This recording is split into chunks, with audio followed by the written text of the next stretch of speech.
네, 여러분 반갑습니다. 오늘 정어리TV에서 처음 인사드리는 박영식이고요. 익숙하신 분들도 있고 또 이렇게 새롭게 맞이해 주시는 분들도 아마 계실 것 같은데 오늘 정어리TV가 긴급 편성으로 7시 10분에 이렇게 인사를 좀 드리게 됐습니다. 워낙에 또 사안이 사안이다 보니까 오늘 사실은 이 정치 유튜브 또 시사 유튜브 이 각종 방송들이 사실 장이 섰다라고 할 만한 그런 날이기도 합니다. 바쁜 와중에도 찾아와 주신 여러분들 대단히 감사드리고요. 자, 오늘 더불어민주당이 윤석열 대통령과 명태균의 녹취 또 이 육성이 담겨있는 녹취를 공개하면서 소용돌이 안으로 빨려 들어가고 있습니다. 지금 뭐 이 시각에도 저희가 확인할 수 없는 수많은 단독 기사들이 아마 오픈이 되고 있을 텐데 하나하나 좀 따라갈 수 있다면 따라가 보도록 하고요. 이게 지금 민주당이 확보하고 있는 추가 녹취가 또 있다라는 이야기들이 많이 들리고 있어서 과연 이 사태가 명태균 게이트라는 것이 특히 윤석열 대통령을 직접 겨냥한 명태균 게이트는 이제부터 시작이다. 이런 평가가 나오고 있습니다만 참 경천동지할 만한 일일 수밖에 없습니다. 우리가 이 헌정사에 당선인 신분의 이 대통령이 민간인과 소위 비선이라고 부를 만한 사람과 공천에 대한 이야기를 나누고 그 육성이 공개되고 또 이 정치 불호커점이라고 생각되는 사람은 낄낄거리는 목소리까지 등장하게 되면서 뭐랄까요? 충격적이고 참담하고 비참한 심정들 많이 느끼실 텐데요. 이 판도라의 상자가 이미 열려버린 전국의 상황 잠시 뒤에 두 분의 전문가와 함께 전망해 보도록 하겠습니다. 잠시 광고 보고 바로 시작하도록 하겠습니다. 나라의 지도자는 무릇 백성을 사랑하는 마음이 가장 우선돼야 합니다. 지금 국민들이 무엇 때문에 고생하는지는 들여다도 보지도 않고 그러라고 국민들 세금 쓰는 겁니까? 국민들 바보 아니라니까요. 너네들보다 더 똑똑해. 우리는 연약한 자물이지만 함께하면 상어도 물리칠 수 있는 그런 자물이랍니다.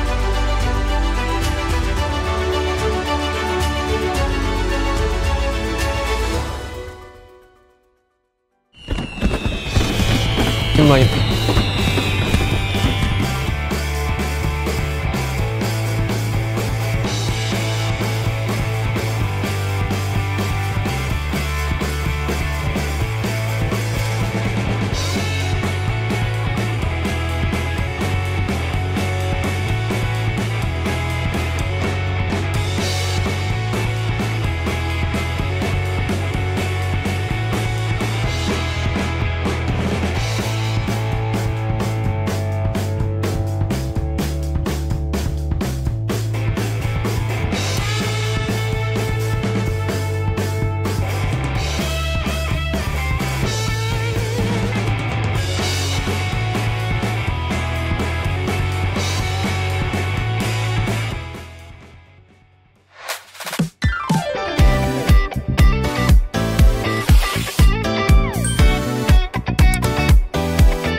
네, 저게 바로 대통령의 육성이 담겨있는 녹취였습니다. 아까 제가 표현을 충격적이라고 했는데요. 어떤 심정으로 또 이 녹취를 듣고 또 오늘 각종 방송에서 활약을 하고 오셨는지 두 분의 전문가를 좀 소개를 해드리도록 하겠습니다. 김용남 전 의원 모셨고요. 그리고 김지호 더불어민주당 경기도당 대변인 모셨습니다. 두 분 어서 오십시오. 네, 안녕하세요. 반갑습니다. 아유, 고맙습니다. 아유, 좀 바쁘실 텐데 이 긴급 편성에 또 긴급하게 네. 두 분이 와주셔서 저는 뭐 아무튼 두 분을 늘 방송에서도 뵙고 네. 사실은 사석에서 늘 뵙고 싶었는데 이제 오늘 또 이렇게 뵙고 나니까 너무 기분이 좋습니다. 근데 일단 두 분은 우리 김용남 전 의원께 좀 먼저 여쭤보고 싶은 게 이거 녹취록 처음에 듣고 나서 어떤 생각이 드셨습니까? 어떤 감정이셨어요? 나 그게 제일 궁금했던 것 같아요. 올 것이 왔다. 아, 올 것이 왔다. 네. 왜냐하면 언제 대통령 내지는 영부인의 육성이 공개되느냐 그건 제가 보기엔 시기의 문제였거든요. 예. 왜냐하면 뭐 꼭 그 명태균 씨가 아니더라도 그동안 뭐 이런 사람 저런 사람 별로 대통령하고 도저히 어떻게 직접 연락을 주고 받지 이런 생각이 들 만한 사람들하고 아무한테나 전화해서 뭐 1시간, 2시간씩 전화하고 이런 게 너무 많아서 도처에 예. 언젠간 터진다 저거. 예. 그러고 있었는데 지금 뭐 요새 가장 핫한 예. 이른바 명태균 게이트 국면에서 네. 명태균 씨와 대통령의 직접 통화 내용이 이제 공개가 된 거죠. 네. 그래서 뭐 그동안 국민의힘 쪽의 주장은 그런 거였잖아요. 여태까지 공개된 거 명태균, 강혜경, 뭐 김영선, 강혜경 예, 예. 온갖 녹취 파일 중에 아니 대통령이나 영부인의 육성이 나온 건 하나도 없지 않냐. 예. 그럼 명태균이 다 허풍치고 자기 과시하고 과장해서 한 얘기인데 그러니까 저거는 아무 가치가 없다 증거로서 스모킹건이 없지 않냐. 네. 이런 주장을 해왔었는데 오늘 나왔잖아요. 스모킹건. 그렇죠. 앞으로 계속 나올 거죠. 예, 뭐 이제 뭐 해명하고 부인하는 사람들은 뭐 이제 하나 둘씩 등장한 게 아니라 죄다 등장해서 저는 뭐 좀 바보 같은 해명들을 오늘 늘어났던 것 같은데 그건 잠시 뒤에 좀 저희가 짚어보기로 하고 우리 김지호 대변인께서는 어떠셨습니까? 알고 계셨어요? 알지는 못했고요. 예. 저는 좀 예상을 뛰어넘는 어닝 서프라이즈였다. 어닝 서프라이즈. 왜냐하면은 예. 윤석열 대통령이 대통령실에서 해명이 그랬습니다. 명태균 씨하고는 경선까지 소통을 했고 그것도 딱 2번 만났다. 네. 그 이후로는 딱 관계를 끊었다. 예. 그래서 많은 분들이 네. 김건희 여사와 명태균 씨의 관계, 네. 김건희 여사와 명태균 씨와의 그런 녹취록이 풀리겠지 이렇게 예상하고 있었는데 예상과 다르게 네. 윤석열 대통령의 녹취가 나옴으로 인해서 아침에 사실 시사계에서는 거의 뭐 핵폭탄급의 어닝 서프라이즈 놀라운 일이 벌어졌다. 저는 이렇게 보고요.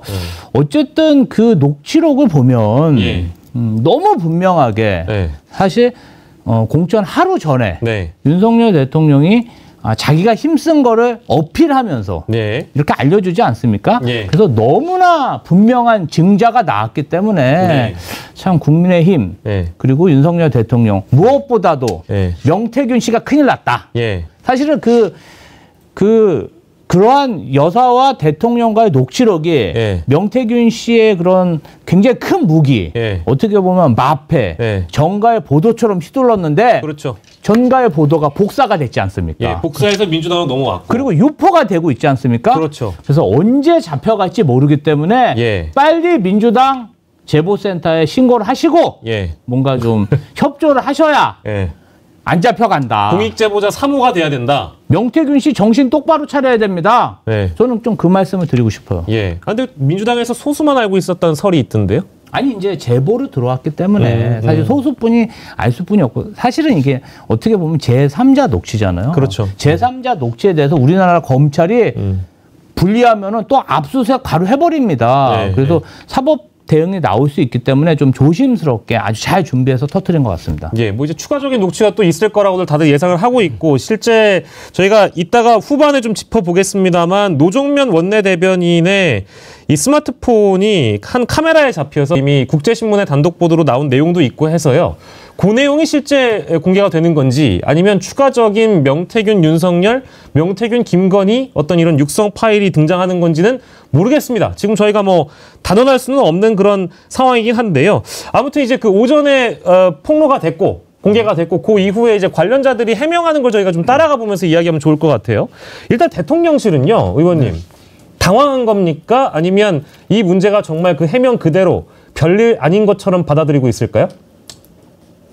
일단 당황한 것도 사실이고 또 하나는 실력이 없다. 실력이 없다?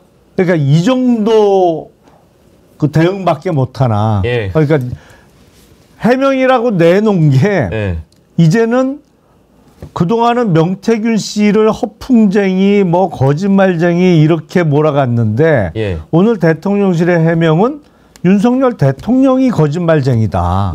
라는 해명이에요. 간단하게 요약을 하면 왜냐하면 대통령이 직접 명태균 씨하고 통화하면서 공관위에서 들고 왔는데 내가 김영선이 좀 줘라 라고 본인 목소리를 얘기를 했잖아요. 근데 대통령실의 해명은 공관위로부터 일체 보고받은 바가 없다. 그리고 공천은 당대표하고 공관위원장이 알아서 한 거다. 그 얘기는 뭐예요? 그러면 대통령이 직접 육성으로 얘기한 게 다 거짓말이라는 얘기잖아. 그러니까 대통령실에서 대통령을 거짓말쟁이를 만들었어요, 오늘. 저 사람 원래 그래. 맨날 입만 열면 거짓말이야. 그거 거짓말이었어. 이런 취지잖아요. 그렇죠. 잘한다 진짜. 아니 근데 이런 박수 브라보. 아니 근데 이런 바보 같은 해명을 아니 적어도 내부에서 논의는 하고 공개를 해야 되는 거 아닐까요? 근데 이걸 대통령을 바보 만드는 해명을 대통령실이 굳이 왜 하냐 이거죠. 실력이 그거밖에 안 되는 거죠. 역량의 부족이다. 머리 나쁜 사람들끼리 모여서 머리를 쥐어짜봤자 나오는 게 그 정도 수준인 거죠. 아니면 일각에서는 그런 얘기도 있습니다. 김건희 여사가 직접 이 사안을 예를 들어서 지시를 했는데, 이거 설입니다. 지시를 했는데, 아니 우리 남편 바보 만드는 거라도 이렇게 끝내야지 어떡하겠어. 할 수 있는 방법이 없잖아. 이렇게라도 해명해야지 뭐. 이런 이제 오더가 있었다라는 설까지 있는데, 그거는 이제 뭐 일설에 의한 추측일 것이고요. 뭐 그거는 이제 추측의 영역이니까. 우리 김지호 대변인은 어떻게 보셨어요? 일단은 이런 일이 터지면 사실은 빨리 대응을 해야 되는데 뭐 판단력이라는 게 굉장히 대통령실 떨어지는 게 사실 아닙니까? 뭐 여태까지 해명이나 이런 거 보면 하나만한 얘기하고 의혹을 증폭시키고 그래도 좀 잘한 것은 대통령 음성이 맞았다. 요걸 인정한 거는 뭐 제가 좀 잘했다고 생각합니다. AI가 아니다. 그렇죠. 뭐 예를 들어 편집된 게 아니다. 그거를 만약에 인정 안 했으면 또 AI, 또 국민의힘 의원들이 또 저거는 AI다. 또 보수 유튜버들이 저거는 뭐 이상민이다. 이상민이다. 이런 거를 막 퍼뜨리기 시작할 수가 있거든요. 그러니까 그런 가짜 뉴스가 급속하게 퍼지면 또 이상해지잖아요. 그래서 그렇죠. 뭐 국가를 위해서 대통령 목소리가 맞았다 이렇게 인정한 것은 저는 높이 평가하고요. 자, 제 경험상 그렇습니다. 김용남 의원님도 아실 거예요. 공천 전에 공천을 부탁했다.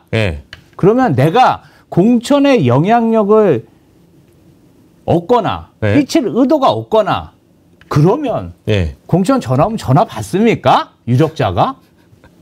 안 받죠. 절대 전화 안 받습니다. 그리고 대부분은 그렇게 권한이 없는 사람은 공천 받고 나서 내가 힘썼잖아 그럽니다.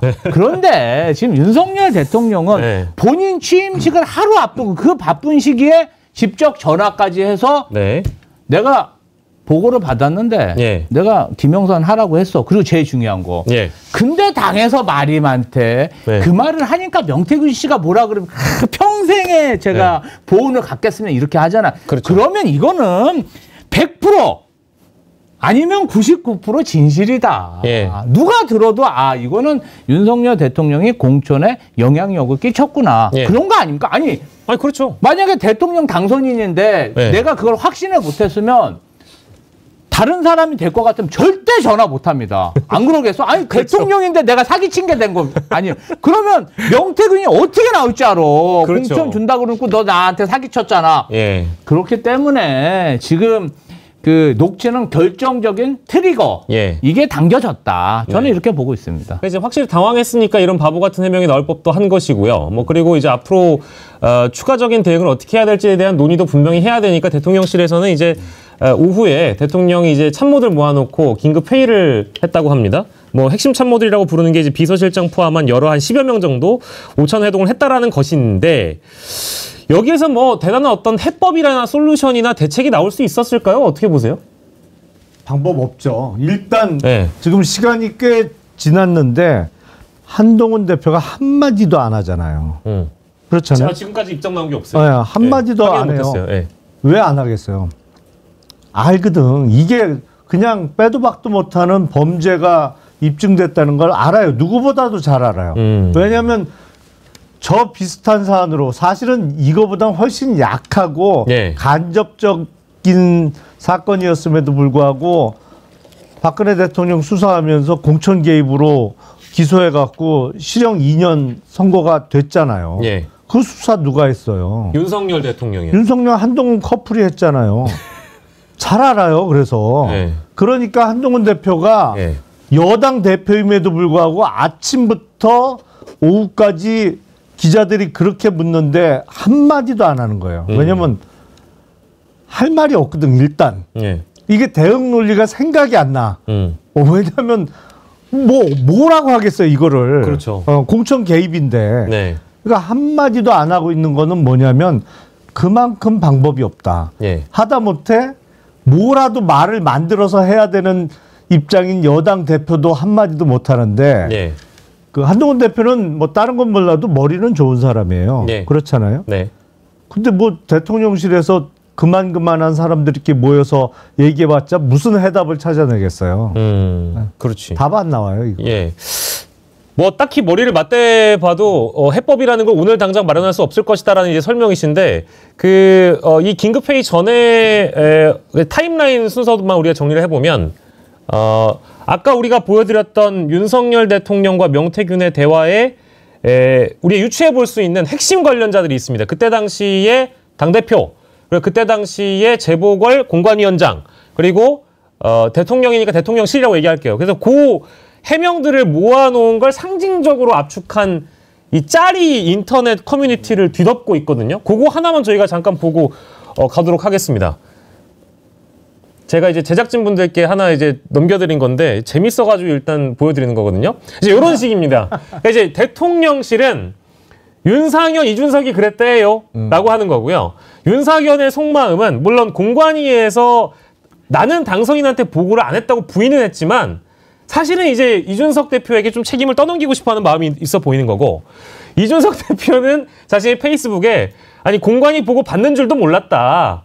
그래서 니들이 해명해라 라고 저러고 있는 거예요. 이 상황은 어떻게 보셨습니까, 대변인? 저런 걸 보고 바로 전문 용어로 죄수의 딜레마라고 합니다. 죄수의 딜레마요? 예, 이제 죄수들이 네. 공범자들이 공동 정범들이죠. 네. 각자 자기한테 불리한 얘기는 안 하고 예. 자기한테 유리한 얘기만 하고 네. 책임을 떠넘기다 보면은 퍼즐처럼 진실이 맞춰지는. 예. 그러니까 각자의 불리한 점만 계속 얘기하는 거예요. 네. 그러니까 사실 진실이 어느 정도 퍼즐이 맞춰지는 거죠. 네. 그래서 지금 사실은 그 진상이 어느 정도 다 규명이 됐고, 사실은 뭐 이 녹취 나오기 전까지 네. 김영선 전 의원이 녹취로 인정했잖아요. 예. 나 이거 대통령이 준 거다.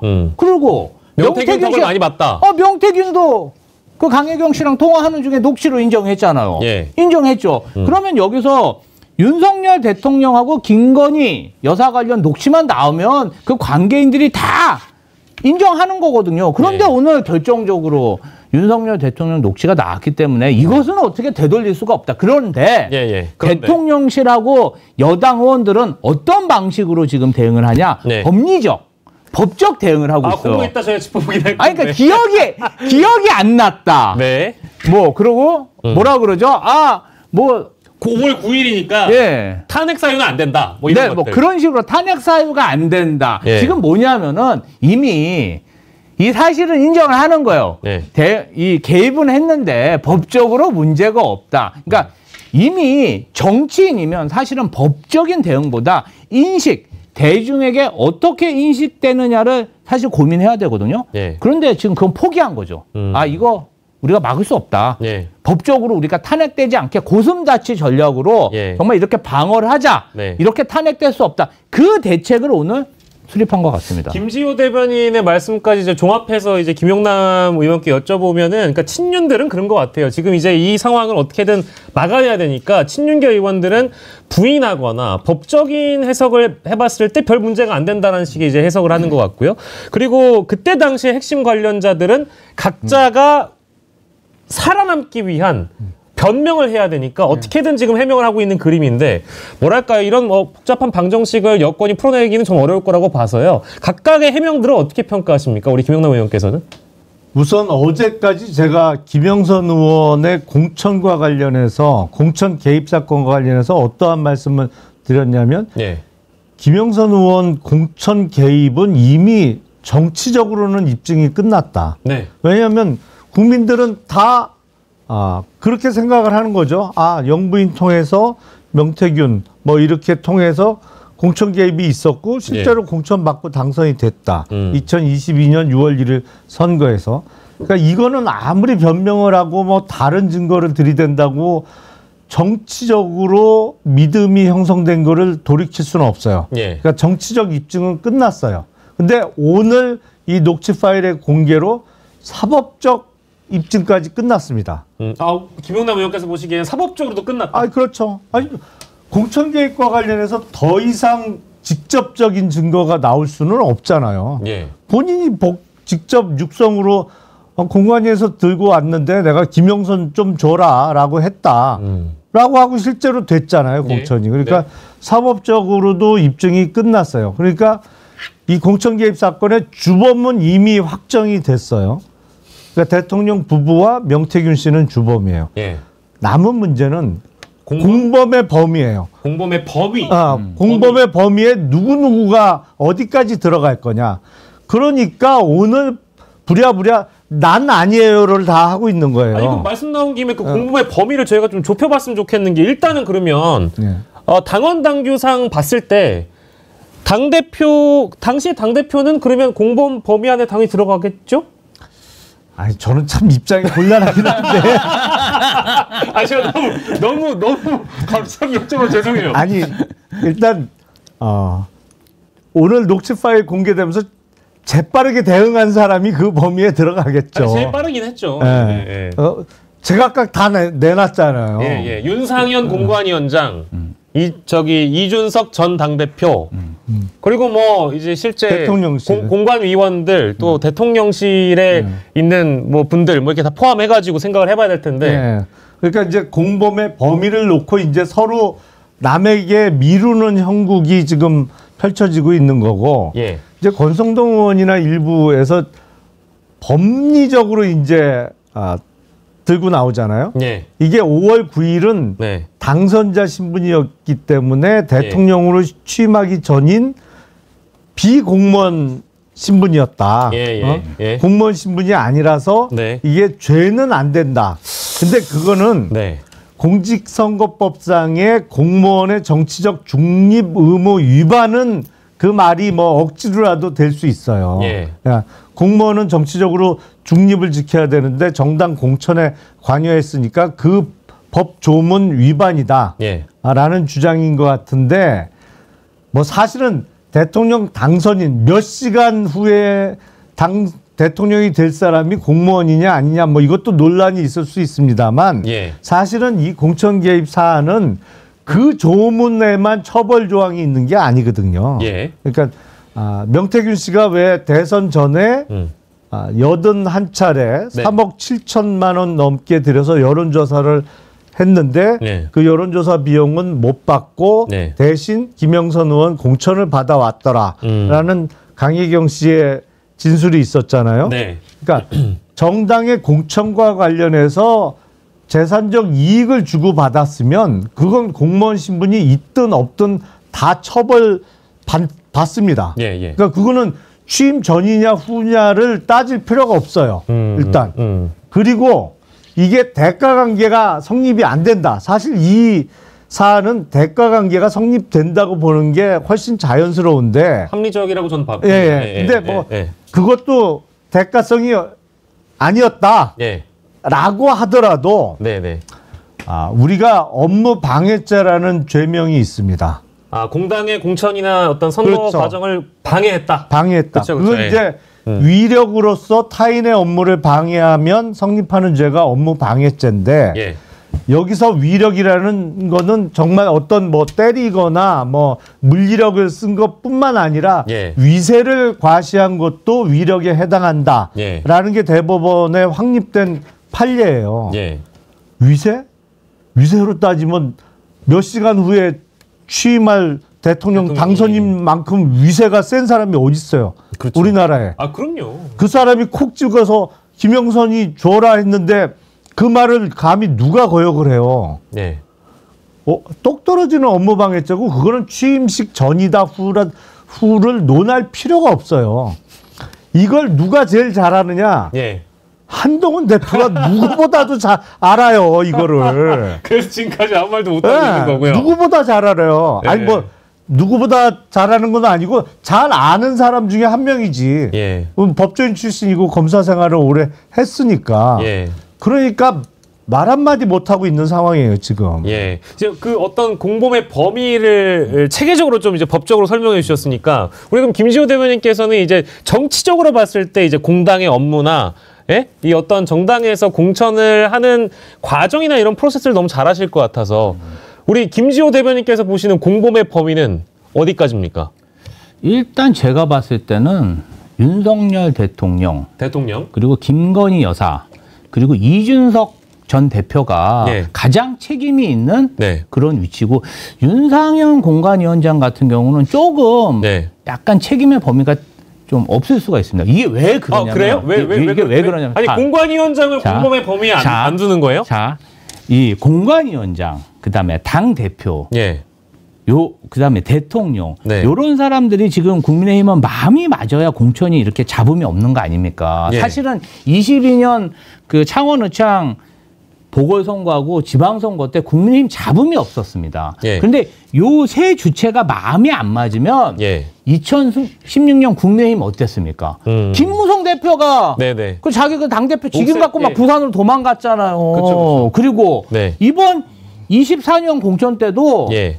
비례대표, 비례정당 공천 자기 마음대로 했다고 이철규 의원이 기자간담회까지 했어요. 예. 그리고 막 최근에 당대표 선거 때도 네. 한동훈이 어떻게 나한테 이럴 수 있냐. 문자 20 했다고 문자 20 사건까지 나왔잖아요. 그렇죠. 그래서 네.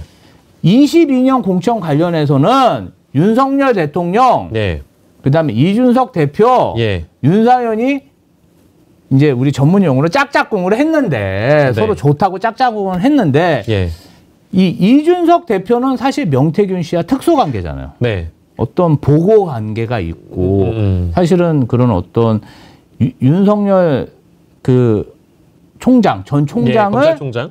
김종인 대표와 이준석 대표를 연결해 준 게 명태균 씨 아닙니까? 그리고 지금도 굉장히 끈끈한 관계를 유지하고 사실상 있고. 이제 같은 사이드에 있다고 봐도 그러면 네. 사실은 그렇습니다. 지금 이제 그 윤석열 대표님 녹취록을 보면 당에서 말이 많다. 이 얘기는 친윤들하고 윤상현 공관위원장이 얘기한 것 같아요.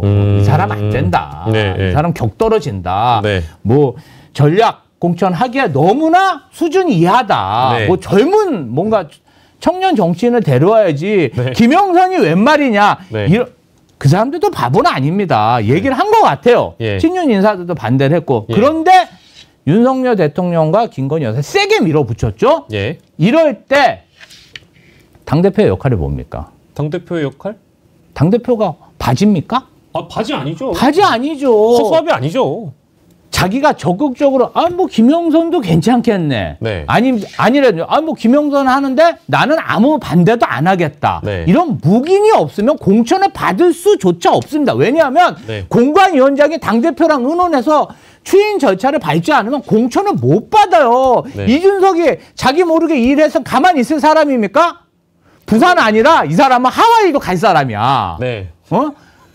하와이도 갈 사람이기 때문에 최소한 이 모든 사항에 대해서 이준석은 알고 있었다. 그런데 네. 만약에 묵인했거나 뭐 적극적이지는 아니지만 긍정적인 태도를 보냈다면 예. 명태균과의 관계에 있어서 그런 묵인을 했지 않았을까 하는 의심이 들고요. 예, 예. 잘 생각해 보면 예. 이준석 대표가 명태균 씨한테 네. 김영선을 공천받고 싶으면 여론조사, 예. 이기는 여론조사를 가져와라. 아, 그 보도도 있었죠. 그러면 내가 사무총장한테 여론조사 결과를 던져주겠다. 그 말투 자체가 네, 네. 이준석 대표가 평소 쓰는 말투입니다. 네. 그래서 저는 네.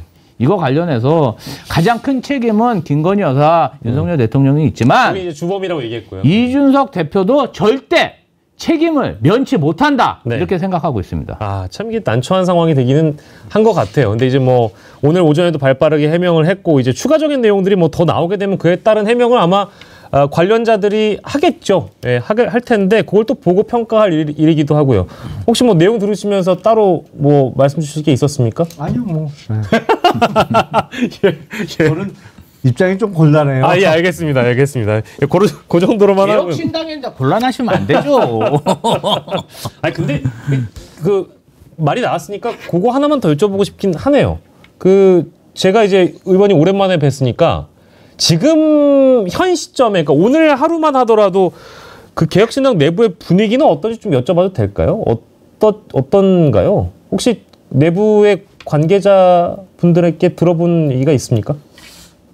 사실은 개혁신당이 현역 의원이 3명 있잖아요. 예. 그리고 당대표는 원외 당대표고, 근데 그 당대표나 이제 중앙당 쪽에 그렇게 정보가 많이 안 오는 것 같아요. 아, 예. 그래서 예. 그 9월 5일 날 명태균 씨와 관련한 뉴스토마토의 첫 보도가 나왔잖아요. 네. 그래서 며칠 있다가 제가 허은하 대표하고 통화를 좀 했어요. 네. 이게 좀 이상하다. 처음에 이제 그 이른바 예. 선의의 조언 뭐 얘기가 나왔을 때 이게 방향이 영 잘못 가고 있는 것 같다. 그래서 대표가 좀 불러서 얘기를 해라. 네. 했더니 그 허은하 대표가 그런 얘기를 하더라고요. 그 알아서 하겠다고 하는 입장이라 예. 자기한테 뭐 상세한 얘기를 안 해준다. 뭐 이런 얘기를 좀 하더라고요. 근데 그런 상황이 조금 지속되고 있는 거 아닌가 싶어요. 아, 그렇군요. 예, 그렇다고 이제 말씀하시니까 예, 뭐 그 이상은 안 나가는 게 좋을 것 같다는 생각도 들고. 예.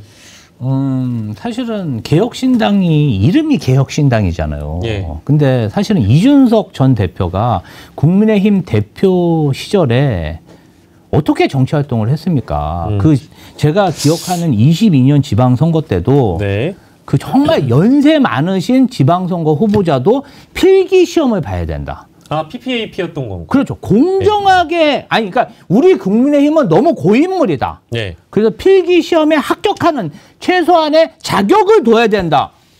아니 얼마나 자기가 공정성에 대해서 얘기했어요. 근데 알고 봤더니 그냥 그 지역의 경남에 있는 그 본인 스스로 사기꾼이라고 하잖아요. 사기꾼. 네. 그리고 그 녹취록 아니, 네, 진짜 어이가 없는 게 너무 신나신 거 아닙니까? 아 진짜 어이가 없는 게 사실 그렇잖아요.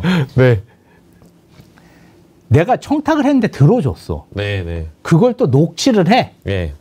그걸 또 사람들 보는 사람마다 다 틀어주고 다닌 거 아니에요 지금 마패처럼. 예. 아니 그게 사실은 그 정상적인 정치인입니까? 그 제가요 그 말씀 나왔으니까 요거는 그럼 빨리 하나 정리를 하고 가겠습니다. 예. 그러니까 저희 5번째 주제 후반에 갖고 오려고 했던 건데 그 사실 아까 제가 언급했던 그 노정면 의원의 휴대전화가 텔레그램이 찍히면서 거기에 들어있는 단어가 명태균, 이준석, 명태균이거든요. 그게 이제 오늘 국제신문 지금 나오네요. 이준석, 명태균 대화 그 녹취 파일을 누군가로부터 받은 노정면 원내대변인이 받은 거예요.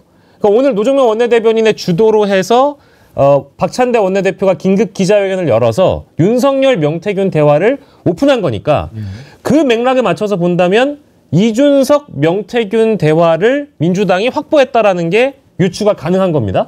그러면 추가적인 녹취록은 아까 언급해드렸던 대로 명태균, 김건희 녹취록 있을 법하다. 요거 이제 상수로 우리가 대전제니까. 근데 이준석, 명태균 대화는 뭐 두 사람의 관계를 생각하면 나올 법도 한데 어떤 내용인지가 중요한 거 아니겠어요? 근데 민주당의 어떤 폭로의 무게를 두고 봤을 때는 이게 가벼운 내용은 아닐 것 같다라는 게 이제 대체적인 시각인 것 같습니다. 예. 어떻게 봐야 될까? 뭐 어떻게 좀 이 전망이 어려운 내용이어가지고. 글쎄 뭐 그 통화를 한두 번만 하지는 않았을 가능성이 높은데 예. 오늘 폭로된 녹취 파일과 어떤 연계성을 갖는다면 아무래도 공천과 관련한 대화일 가능성이 높겠죠. 공천. 예.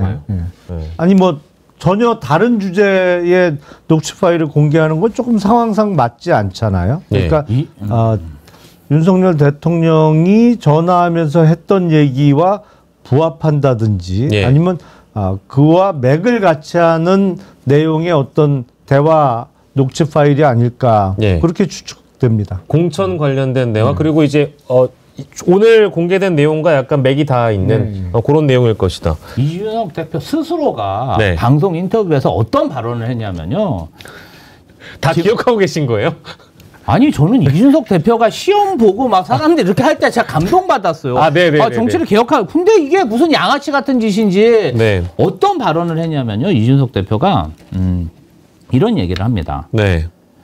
그 지방선거 공천할 때 지역의 후보자들이 윤석열 대통령 선거운동을 하도 열심히 했다고 이렇게 광을 팔고 다니는 사람이 있어서 네. 그 사람이 정말 그렇게 열심히 했는지 안 했는지 예. 김건희 여사와 윤석열 대통령과 의논했다. 이 말은 뭐냐면 예. 어떠한 루트로 네. 그러잖아요. 지금 윤석열 대통령이 김영선 공천 줄 때도 어떻게 얘기합니까?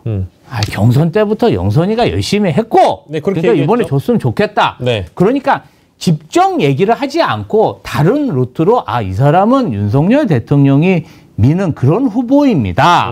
이렇게 보고가 들어오면 본인이 사실은 정말인지 아닌지 확인을 해야 될 거 아니에요.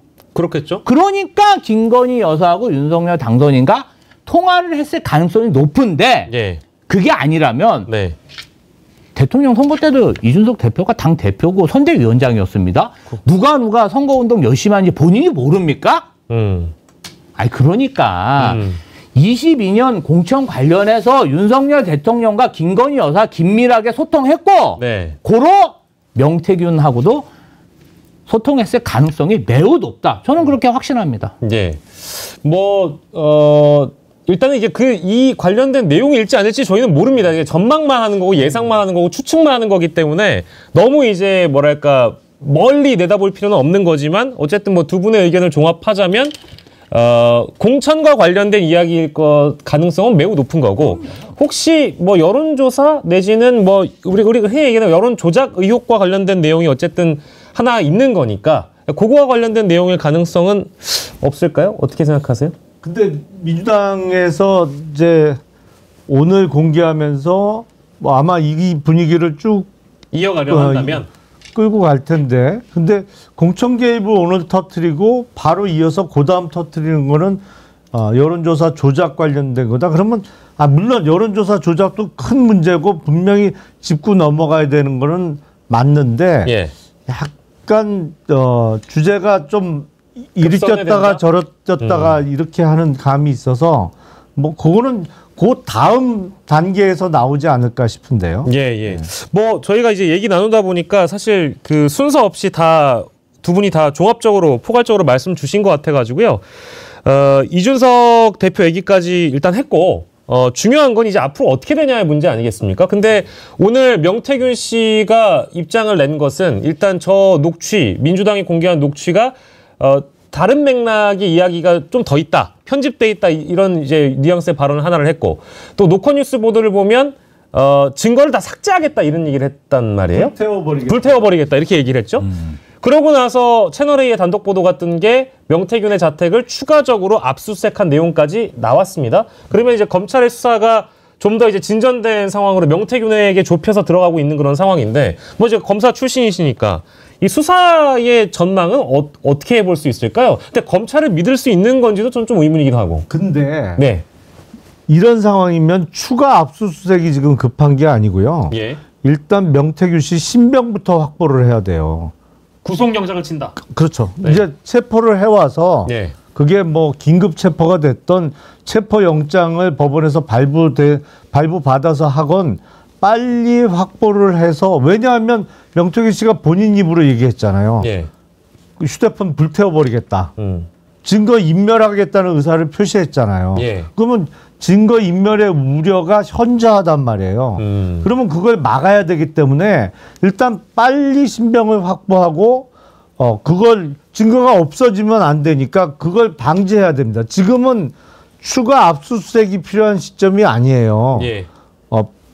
빨리 데리고 와서 구치소에 넣고 증거를 없애지 못하게 막는 활동이 급한 상황이지. 예. 근데 약간 진행이 글쎄요. 너무 느려요. 사실 그 선관위에서 수사 의뢰한 시점 이후에 수사과에서 오랫동안 묵혀놓고 그렇죠. 수사 제대로 하지 않아서 그것도 이제 문제가 됐습니다만 그 이후에 검찰이 너무 늑장 부린다라는 지적이 있었는데 지금 추가 압수수색 스텝도 잘못됐고 이게 그러니까 의도적으로 검찰이 명태균을 못 건드린다라는 그런 생각을 갖고 계신 거예요? 글쎄 어느 순간에는 판단을 해야 될 겁니다. 네. 왜냐하면 명태균 씨는 제가 예상해 보기인데 정말 구속 당할 위기에 처했다 그러면 진짜로 갖고 있는 것 다 이렇게 할 수 있는 사람이에요. 가능성이 있어요. 진짜 다 없앤다? 아니 없애는 게 아니고 그냥 공개한다. 공개할 가능성도 네네. 있어요. 왜냐하면 네네네. 명태균 씨 입장에선 가장 겁나는 거는 예. 그 도이치모터스 주가 조작 사건의 주포인 김모 씨가 한 얘기하고 일맥상통하는 거예요. 예. 나만 달려가고 저들은 아무 일 없는 상황이 제일 겁나는 거거든요. 그리고 나만 나쁜 놈으로 다 뒤집어 써야 되는 상황이 만들어지는 게 제일 싫은 상황일 수밖에 없거든요. 그렇다면 내가 갖고 있는 걸 다 오픈해서 내가 제일 나쁜 사람인지 네. 아니면 개념 없이 뭐 내가 해달라는 대로 다 해주고 거기에 더 얹어서 해준 사람이 더 문제 많은 사람인지 한번 판단해 보시라. 네. 할 수 있거든요. 그러니까 저는 지금 이제 김용남 의원님 말씀 들어보니까 저게 이해가 안 됐던 거예요. 아니 숨겨둔 증거들을 불지르겠다고 한다면 내가 갖고 있는 카드가 있어야 뭘 나의 신변을 좀 보장받을 거 아니겠습니까? 그렇죠. 근데 왜 굳이 CBS 노컷뉴스 기자들에게 숨겨둔 증거들을 불지르겠다라는 언급을 했느냐? 저는 이게 좀 아이러니하다는 거죠. 아, 이거는 대통령실에 이야기하는 거죠. 대통령실에. 그러니까 뭐냐면은 예. 내가 가지고 있는 녹취가 복제가 돼서 풀렸지만 나는 아직 그걸 가지고 있고 예. 이것을 오픈할 생각이 없다. 예. 그러니까 만약 지금 이제 본인의 가치가 떨어졌잖아요. 네. 옛날에는 본인만 가지고 있었는데 알고 봤더니 여기저기 녹취를 하니까 제3자들이 이 녹취록을 잔뜩 가지고 있는 거잖아요. 자기가 정보를 통제할 수 있었는데 그렇죠. 이제 지금 이제 없는 거야. 네. 그러니까 지금 우선 본인이 잘 판단하고 이거 싸들고 더불어민주당 와서 제보를 해야 되는데 예. 그것보다는 이거 잘못하면은 내 가치가 떨어졌으니까 네. 오판해갖고 나를 바로 그냥 잡아놓을 수도 있겠구나. 예. 그러니까 대통령실에 계속 신호를 보낸 거예요. 나는 의리를 지킬 때니까 네. 일단 가만 놔둬라. 이런 신호를 계속 보내는 걸로 보이고요. 네. 아까 말씀 잘하셨는데 저렇게 증거를 인멸한다는데 긴급 체포, 네. 구속영장을 안 치고 있습니다. 그리고 네. 지금 수많은 녹취록에 나오잖아요. 김영선 의원하고 네. 뭔가 좀 내용을 조작해가지고 말을 맞추는 정황들이 네. 엄청나게 풀리고 있는데 우리 창원지검 정유미 검사가 예. 친윤 중에 친윤 검사라고 하는데 예. 지금 아까 그 수사과에도 예. 9개월 동안 무슨 사건을 묵혀는 그 수사과라는 데가 네. 검사가 없는 과랍니다. 그래서 지금 최근에 검사가 있는 과로 옮겼는데 검찰로서는 사실은 어떻게 하든 이것을 뭔가 좀 물타기를 하려고 굉장히 작전을 펼치고 있는 게 아닌가 이런 모습이 보입니다. 예. 사실은 명태균 씨는 심리적으로 대단히 불안정한 상태로 보여요. 그러니까 내가 뭐 며칠 전에는 검찰에서 뭐 부르면 예. 내가 가진 거 다 풀면 한 달 안에 하야 탄핵 뭐 이렇게 얘기했던 사람이 오늘은 아버지 산소 옆에 묻어둔 휴대폰 다 불태워버리겠다는 얘기도 하고 이제 앞뒤가 조금 안 맞는 말을 왔다 갔다 하잖아요. 심지어 뭐 어제는 장윤선 기자 만나가지고 얘기한 거 들어보니까 대통령이 내려오나 내가 먼저 내려오나 내기해도 된다 그렇죠. 이런 식의 뭐 이제 허장성사를 그러니까 부렸으니까. 왔다 갔다 해요. 예. 그게 전략적으로 그런다고 볼 수도 있지만 실제로 그 명태균의 마음이 왔다 갔다 하고 불안한 거예요. 그러다 보면 매우 잘못된 어떠한 결정을 할 수도 있기 때문에 그렇기 때문에 사실은 더 신병을 확보해 놓을 필요가 있는 겁니다. 더 불행한 사태를 막기 위해서라도 예. 명태균 씨를 위해서라도 해야 돼요. 그거는. 그 불행한 사태라는 건 그러니까 혹시 뭐 더 안 좋은 일이 있을 수도 있고 뭐 그러니까 그런 거를 막기 위해서라도 예. 그런 경우가 꽤 많거든요. 사실은 수사를 하다 보면 이게 막 고민하다 보면 순간적으로 그냥 잘못된 선택을 할 수도 있기 때문에 예. 그런 불행한 일을 막기 위해서라도 안전하게 이렇게 뭐랄까요. 보호 조치 차원에서라도 예. 빨리 신병을 데리고 올 필요도 있는 거예요. 예. 근데 좀 그 대목에서 하나만 더 짚자면, 그러니까 명태균의 그 어떤 반응에 대해서 하나만 더 짚자면, 그러니까 요 보도가 나온 시각이 제가 기억하기로는 오늘 민주당에서 9시 반에 긴급 기자회견을 한 고 전후로 요 보도가 나왔어요. 그러면 보도 이후에 그 명태균의 반응이 실제 페이스북에서 어땠냐? 그것도 알아봐야 되잖아요. 근데 페이스북에 뭐라고 적었냐면 보수는 건달, 진보는 양아치, 보수는 멍청하고 진보는 사악하다. 아니 근데 이거를 올릴 만한 정신머리가 있는 사람이면 그렇게 뭐랄까 아까 김용남 의원께서 말씀 주신 대로 시쳇말로 막 쫄리거나 정신적으로 후달리거나 그런 상황은 아니었을 거 아니겠어요? 아니 근데 저는 저거를 어떤 의미로 읽었냐면 예. 그만큼 믿고 의지할 곳이 아무데도 없다는 얘기를 하고 싶은 거예요. 외롭다. 네. 그러니까 기댈 곳이 없다. 보수는 건달이고 뭐 진보는 양아치야. 그러니까 나는 어느 쪽에도 기댈 수가 없어. 이렇게 의지할 데가 없다. 예. 그러니까 심리적으로 상당히 외롭고 예. 고립된 느낌이거든요. 예. 그러니까 저는 김용남 의원님 말씀 설득력이 있다고 봐요. 네. 아니, 네, 왜냐하면 그렇네요, 진짜. 이 정도 정말 전국에 큰 이슈 압박이 들어오면요. 예. 정치 경험이 많은 사람도 멘탈이 깨집니다. 근데 뭐 이 사람 뭐 일반인인데 안 깨지겠습니까? 예. 참. 걱정도 되네요. 그러니까 지금 이제 뭐 저희 검찰 수사가 지금 현재 어떤 상황인지 이제 추가 압수수색의 필요성이 아니고 지금 인신 구속에 대한 필요성이 훨씬 더 필요하다. 이제 요 말씀을 이제 주셨기 때문에 빨리 지금 그 창원지검이 구속영장을 일단 치는 게 먼저 중요하다. 이제 이 말씀을 주셨는데 그런 소식은 전혀 들어와 있지 않습니다. 뭐 이미 쳤어도 벌써 쳤어야 되는 거거든요. 언론 인터뷰 보면 증거인멸에 대한 가능성은 이미 농후한 상황이기 때문에 쳐도 벌써 쳤어야 되는데 그런 조짐은 보이지 않는다. 오늘 이런 뉴스가 나오니까 검찰은 이런 걸 흘리던데요. 뭐라고요?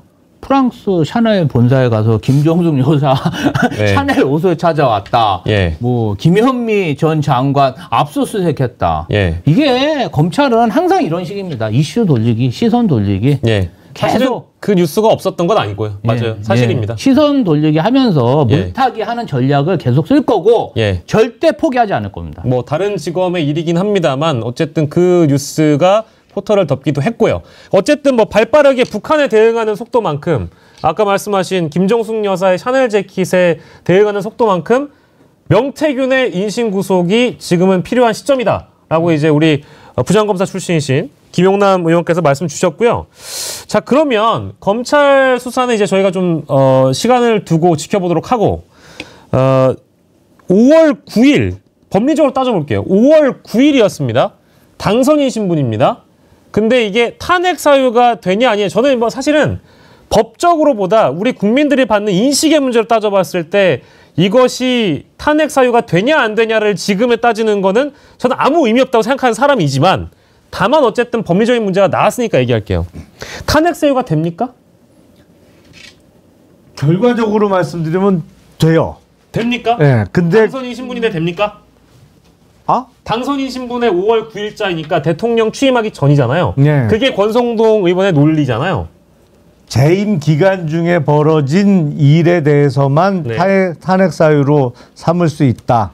그런데 어쨌든 그 김영선 의원의 공천이 확정된 거는 공식적으로는 5월 10일 오후에 발표가 나잖아요. 예. 그러니까 그날 취임했잖아요. 사실은 이제 5월 10일 이제 0시를 기준으로 대통령이 취임했다고 보는 게 맞는데 예. 취임 이후에 결과가 나온 것이고 예. 그리고 저는 이거는 약간 말장난이라고 저는 생각해요. 네. 이게 빙산의 일각이잖아요. 정말로 김영선 의원의 공천이 이제 공천 개입이 있었다는 거는 여러 가지 의혹 중에 빙산의 일각일 뿐이고 명태균 씨와의 통화가 5월 9일 당선인 신분에서 이루어졌기 때문에 탄핵 사유가 안 된다? 그걸 누가 합리적으로 납득하겠어요. 그런 설명을. 예, 저도 사실 이거는 따지기가 좀 그랬긴 하지만 이게 뭐 하나의 논점으로 언론에서 많이들 다뤄지고 있어서 실제로 이거를 굉장히 그 하나하나 곱씹어서 따지는 언론들도 지금 현 시점에 굉장히 많이 있습니다. 인터넷 언론들도 그렇고요. 그리고 이제 이 사태를 바라보는 국민들 관점에서는 탄핵이냐 아니면 대통령이 실제 먼저 그러니까 하야라는 표현을 많이 쓰죠. 하야의 사유가 된다라고 보는 국민들도 계시고 당선 무효 언급하는 분들도 많이 늘어났거든요. 당선 무효로 처리가 가능한 사안이니까 이게 어떻습니까? 일단은 윤석열 대통령 자체가 예. 지금 그 경찰력을 관장하는 행안부에는 본인의 충안고 후배 이상민 장관을 포진시켰고 네. 그다음에 국방력을 담당하는 데는 그 김용현 장관을 임명하지 않았습니까? 그래서 저희가 매우 우려스럽게 생각하는 것은 뭔가 안보 불안을 조성을 해서 네. 뭔가 국지전을 유도해가지고 뭔가 좀 전쟁으로 시선 돌리게 하지 않을까. 네. 사실 그런 우려가 있고요.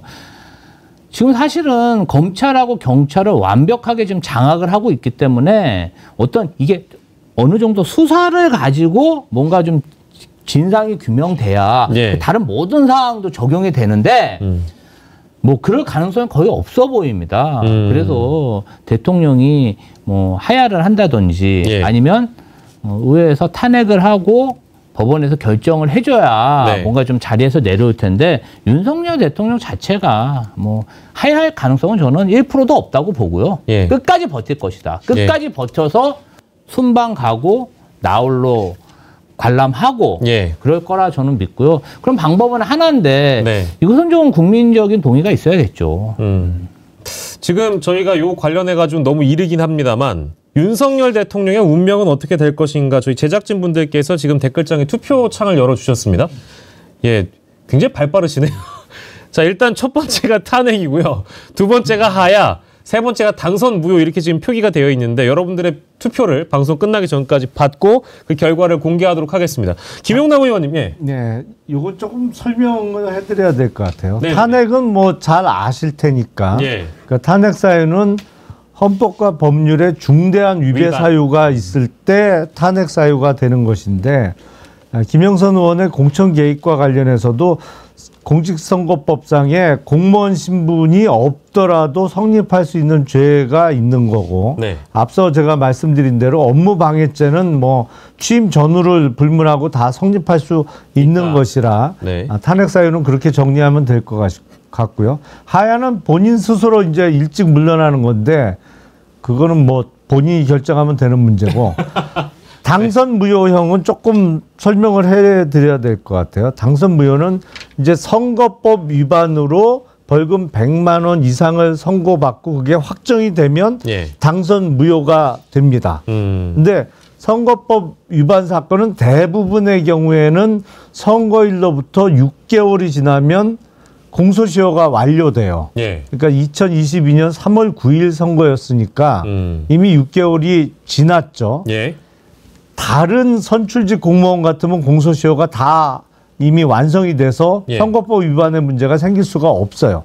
그렇겠죠. 근데 네. 유일하게 딱 한 사람 대통령은 예. 선거 끝나고 2달 후에 대통령으로 취임을 하잖아요. 예. 대통령으로 취임하면 형사 기소를 안 받는 특권을 갖습니다. 예. 이른바 불소추 특권이죠. 그렇죠. 근데 불소추 특권을 갖고 있는 동안은 공소시효가 계속 진행되지 않고 정지돼요. 아. 그렇잖아요. 어. 기소를 할 수가 없어. 그러니까 공소시효가 진행이 안 돼. 왜냐하면 예, 기소를 법률적으로 헌법적으로 못하는 상황이기 때문에 예. 그래서 현직 대통령에 대한 선거법 위반의 공소시효는 어제도 그렇고 오늘도 그렇고 내일도 그렇고 항상 4개월이 남아 있습니다. 공소시효 6개월 중에 선거로부터 예. 대통령 취임까지는 2달 걸리죠. 네. 그러니까 그 당선인 신분으로 2달을 지낼 때는 예. 진행되지만 대통령 취임하는 순간에 공소시효가 정지되기 때문에 예. 지금도 4개월이 남아 있어요. 오. 그러니까 대통령 임기가 끝나고 4개월 안에 기소가 돼서 예. 뭐 100만 원 이상의 형이 확정되면 당선 무효형을 선고받는 거예요. 아, 이게 오늘 민주당도 최고 당선 무효형까지 검토할 수 있는 사안이다라는 공식적인 언급이 나오긴 했었거든요. 이제 그런 이제 배경을 전제로 두고 이제 민주당도 그런 얘기를 했겠죠? 그렇죠. 민주 대변인요? 그죠? 그렇죠. 그래서 당선 무효형까지 저희가 얘기는 해봤는데 지금 이제 320분께서 그 이상 또 투표를 해주시고 있는 것 같고요. 근데요, 민주당은요, 탄핵 얘기를 대놓고 하진 않던데요? 대놓고 하면 안 되죠. 아니 이제 이 사안이 갖고 있는 파괴력이 있기 때문에 네. 워낙에 무게감이 있고 파괴력이 있는 사안이기 때문에 아니 뭐 얼마든지 공개적으로 민주당 의원분들이나 지도부 입장에서는 뭐 탄핵을 거론할 수 있다고 보는데 네. 오늘 이 녹취 파일이 공개가 된 이후에도 탄핵과 관련된 언급은 거의 안 했던 것 같아요. 민주당은 172석에 네. 책임 있는 수권을 목표로 하는 그런 정당입니다. 그런데 네. 지금 뭐 10석 뭐 언저리에 있는 그런 당들이 막 탄핵 굉장히 몸이 가볍게 할 수 있는 얘기지만 개혁신당 들으라고 하시는 말씀은 아니시죠? 개혁신당은 3석이잖아요. 알겠습니다. 우리는 10석에서 한참 모자라요. 그러니까 그거를 좀 저희가 국민들, 그러니까 헌정 중단이 된다는 것 자체가 굉장히 불행한 사태 아닙니까? 네. 그런데 저희가 국민들 의중을 모르는 상황에서 그것을 섣불리 먼저 얘기해서 뭔가 좀 주도하는 모습은 굉장히 좀 책임 있는 모습이 아니기 때문에 사실은 오늘 이러한 중대 발표가 있었지만 이재명 대표는 강화도로 달려갔습니다. 강화도 달려가서 한 2시간여 동안 그 대북 방송, 대남 방송에 피해 입는 그런 주민들과 한 2시간 동안 간담회를 했는데요. 사실은 그 헌정 중단이라는 게 좀 불행한 일이잖아요. 그런데 뭐 저희가 그것을 조장해가지고 뭔가 그걸 만드는 게 아니라 뭔가 어떤 국민적 합의가 있어야 되기 때문에 그걸 좀 기다리는 거죠. 그렇게 보시면 됩니다. 아니 우리 김지호 대변인께서는 대변인다운 말씀을 해주신 것 같아서 정말 뭐 어떤 말씀인지 쏙 와닿았습니다. 함부로 언급할 사안은 지금 당장은 아닌 것 같고 일단 시기 조율이 필요하고 실제 중대한 법률 위반에 대한 어떤 해설이나 이런 것들이 뒷받침되게 되면 민주당도 더 앞서서 탄핵을 거론할 수 있는 상황이 되겠죠. 저희가 이제 방송 시간이 얼마 남지 벌써 시간이 이렇게 빨리 지나가가지고요. 뭐 두 분께 전망이랄까요? 이제 전망을 좀 저희가 좀 해보긴 해야 될 것 같은데 오늘 이 시간 이후에 또 무슨 내용이 나올지 몰라요. 내일 오전에 또 조간 열면 단독이 막 수십 개가 떠 있을 가능성이 높기 때문에 앞으로의 전국 상황에 대한 간단한 전망을 듣고 싶습니다. 근데 김용남 의원께는 꼭 이 질문을 드리고 싶어요. 지금 한동훈 대표가 일단 입을 열지 않았거든요. 근데 이 사안을 바라보는 보수, 그러니까 범보수가 아니라 국민의힘 내부가 굉장히 신경이 복잡할 것 같습니다. 오늘 당장 나왔던 친윤계 해명은 너무 바보 같은 해명이라서 다루기가 어려울 것 같고 다만 이 시각 이후에 이 여권 내부의 상황이 어떻게 될지는 꼭 여쭤보고 싶었거든요. 어떻게 전망하세요? 뭐 오늘 내일 당장 결심은 못하겠습니다만 상황이 보다 악화되고 이제 내일 모레부터 본격적인 장외 집회가 시작이 되잖아요. 그 어떤 국민적 분노가 이렇게 눈에 보이는 장면이 이어진다고 하면 어느 순간에는 국힘의 일부는 헤어질 결심을 할 겁니다. 왜냐하면 같이 죽을 수 없다 이게. 일부는 뭐 끝까지 옹호하려고 노력을 할 테지만 나머지는 사실은 내가 무슨 덕을 본 것도 아니고 아니면 나는 이제 시작하거나 아니면 내 정치를 앞으로 해야 되는데 윤석열 대통령 부부에게 발목이 막 잡혀서 나까지 나락으로 떨어질 수는 없다 라는 생각들을 지금 하기 시작했어요 이미. 아 그래요? 이미 시작했습니까? 그럼요. 그동안도 고민이 많았죠. 일부에서는. 그렇기 때문에 어느 순간에는 그 결심을 할 거고 용산 대통령실은 지금까지 보여준 태도로 앞으로도 계속 밀고 나갈 거예요. 변함없이요? 변함없이. 추가적인 녹취가 나오거나 뭐가 또 터져도 아무 상관없이 그냥 가는 겁니까? 그거 갖고 아니다. 그거 아니다. 뭐 오늘은 이제 그때 대통령이 명태균하고 전화 통화하면서 거짓말한 거야. 뭐 이런 식의 해명을 내놓은 거잖아요. 그러니까 그런 태도를 계속 유지할 거예요. 그러다 보면 국힘 일부에선 도저히 안 되겠다 이건. 도저히 같이 못 간다 절대. 이런 사람들이 일부 나올 겁니다. 그게 이제 방식이라는 게 뭐 분당도 있고 뭐 탈당 대통령에 대한 탈당 요구도 있고 아니면 본인들 스스로 탈당을 하는 경우도 있고 뭐 그렇지만 근데 분당이나 본인들이 탈당할 만큼의 에너지가 없어요. 분당은 사실은 어마어마한 정치적 에너지가 있어야 깨고 나가서 새로운 당을 만드는 거거든요. 근데 국힘 쪽은 그 정도로 에너지가 있는 사람들이 없어요. 일단 역량도 좀 부족하고 예. 그래서 탈당은 아닐 거고 예. 오히려 가능성으로 보자면 탈당 요구는 나올 수 있겠죠. 탈당 요구. 네. 알겠습니다. 저희가 이제 짧게는 그 정도로 전망할 수 있을 것 같고 우리 민주당 대변인이신 김지호 대변인께서는 꼭 그걸 말씀 주셨으면 좋겠는데 지금 사실은 이 전국을 대처하는 대통령실의 상황을 봤을 때 조금 불안불안한 멘트들도 많이 나오거든요. 가령 예를 들면 전쟁의 위기를 조장한다든지 국지전 도발을 오히려 예를 들어서 뭐 회책한다든지 이제 이럴 가능성까지 있는 거 아니냐. 왜냐하면 이런 엄청난 파급력 있는 이슈를 막아내려면 정말 핵폭탄급 이슈를 끼얹어야게 막아질 거 아니겠어요? 그게 바로 남북 갈등이다. 실제로 예.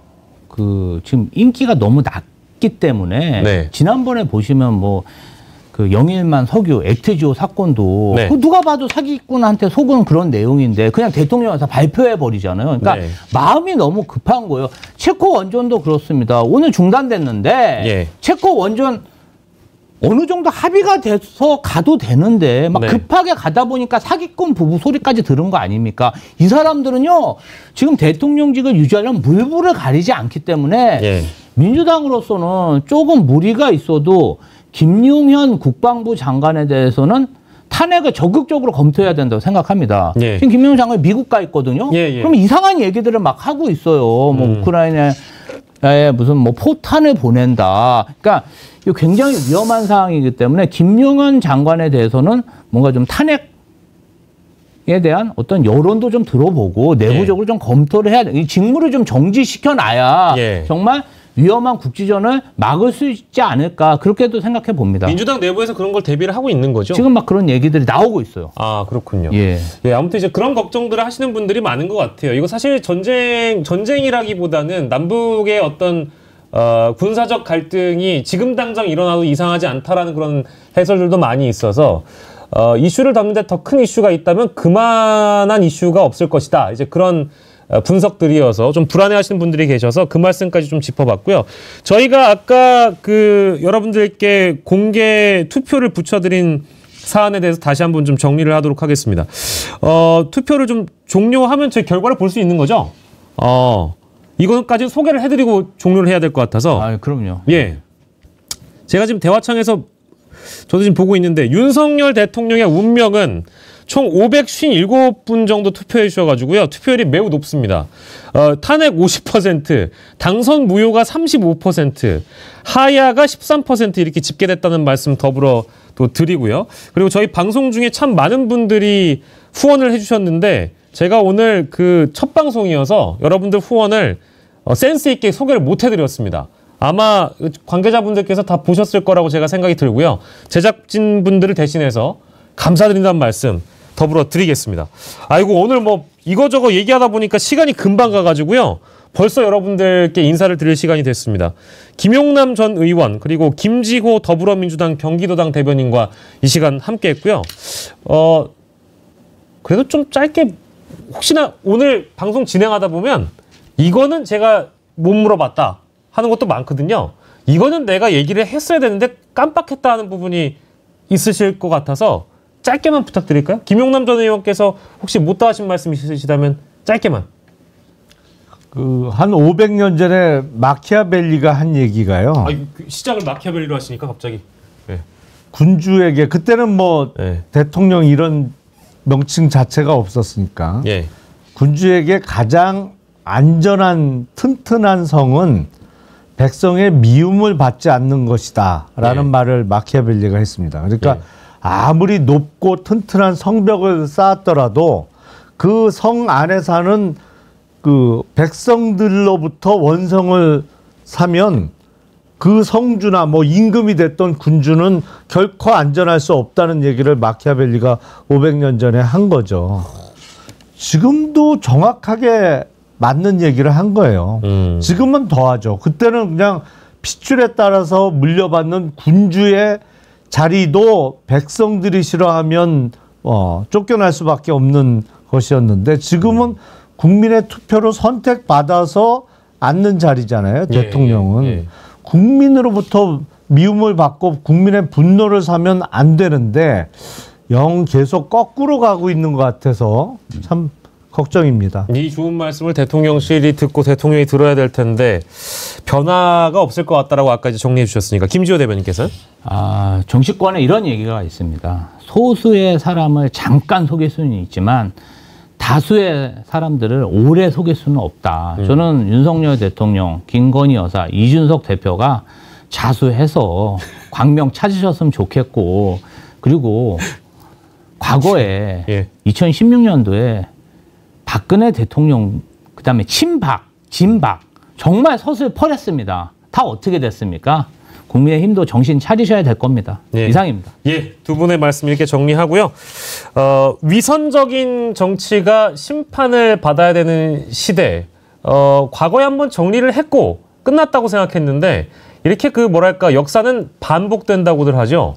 저희가 오늘 이 오전에 민주당이 공개한 녹취록 하나 때문에라도 그 위선의 정치를 다시 한번 또 심판을 해야 되는 시간이 찾아오고 있는지도 모르겠습니다. 아마 많은 분들께서도 오늘 저희 방송 들으시면서 공감 많이 해주셨을 텐데요. 메이플린 김지훈님, 김이룽님, 라이언 핫두님, 무르흐르님, 김기중님, 하영민님, 제이제로님, 이리나님, 김정숙님, 김인자님, 그리고 단인님, 나홀로님, 이상분님, 함철수님, 제가 무수히 많은 분들, 제이디느님, 하영민님까지 소개를 해드렸는데 미처 오늘 댓글을 충실히 반영하지 못한 점 여러분들께 미리 양해를 좀 구하도록 하겠습니다.